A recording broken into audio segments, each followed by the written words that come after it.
কিরে হাল্ক, দুইটা বিয়া করলি নাকি রে? হ্যাঁ কাকু, তুমি করবা নাকি? একটা নিয়ে যাও। আজকে বাড়িতে যায় সবাই অনেক মজা করে পার্টি করবো, কি বলো তোমরা? তোমার যে মোটা পেট, তুমি তো একলাই সব খেয়ে ফেলো, আমগুলো আবার কি খাওয়াইবা? চলো যাই দেখি। ওরে পেট মোটা হাল্ক, সারাদিন শুধু মেয়ে মানুষ নিয়ে ফুর্তি করে ঘুরে বেড়াস, বাড়ির থেকে একটু খেয়াল আছে? কেন দিদার, কি হয়েছে? আমি তো জাস্ট ঘুরতেছিলাম। আয় হাল্ক, দেখ এখানে ঘরের ভিতরে কি হইছে।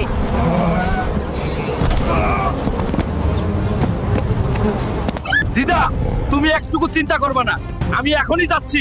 এই হারামজাদা মধুমাখিদের তাড়ানোর ব্যবস্থা করতেছি। এই তোমরা থাকো, আমি এখনই ঘুরে আসতেছি। আগে এই মধুমাখিদের ব্যবস্থা করতে হবে।